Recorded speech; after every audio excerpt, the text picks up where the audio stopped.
প্রকৃত ভালোবাসা তাকেই বলে। গার্লফ্রেন্ডকে নিয়ে ছবি উঠাচ্ছিল, বন্ধু দেখতে পেলো, আর বন্ধু তখন ডাক দিল বন্ধু। আর তখন বন্ধুটাকে বন্ধু বললো বন্ধু আসছি আমি। আর বান্ধবী বললো 2 মিনিট থাকো আমি আসছি। আচ্ছা ঠিক আছে যাও। আর বন্ধু দৌড়ে বন্ধুর কাছে গেল, আর তখন হ্যান্ডশেক করলো। আর তখন বলল বন্ধু চল আমরা একটু রেস্টুরেন্টে যাই। আর পাশে একটা রেস্টুরেন্ট ছিল, রেস্টুরেন্টে বসলো। আর তখন তারা অনেক আনন্দ করলো। আর তারপরে কোক দিয়েছিল, আর তারা কোক গ্লাসে ঢেলে কোক খাচ্ছিল। কোক খেতে খেতে এই বন্ধু বলল কি খাবি বল আমাকে। আর তখন বন্ধু বলল তুই জানিস আমার ফেভারিট জিনিস কি, ম্যাগি লুডুস, এভাবে বলল।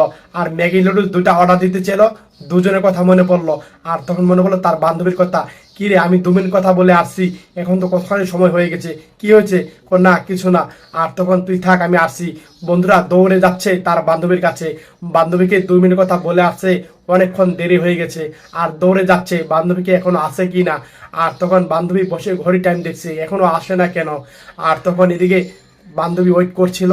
আর তখন তার বন্ধু দৌড়ে আসছিল, দেখতে পেল বান্ধবী এখনো তার জন্য দাঁড়িয়ে আছে আর ঘড়ি দেখছে। আর বন্ধু দেখে তখন শান্তি পেল, বান্ধবী আছে, দৌড়ে যায় সরি বলল। আর বলল সরি আমাকে তুমি মাফ করে দাও। আর বলল কি হয়েছে, কিচ্ছু নেই থাক, সমস্যা নেই। আর বললো তুমি এখনো দাঁড়িয়ে আছো আমার জন্য, চলে গেলে না কেন তুমি? আর তখন বলল তোমাকে আমি মনে প্রাণে ভালোবাসি, তোমাকে ছেড়ে কিভাবে যাব আমি, এভাবে কথা বললো। আর বন্ধু তার কথা শুনে অনেক খুশি হলো। সত্যি প্রকৃত বন্ধুর ভালোবাসা, বান্ধবীর ভালোবাসা এরকমই হয়। ভালো লাগলে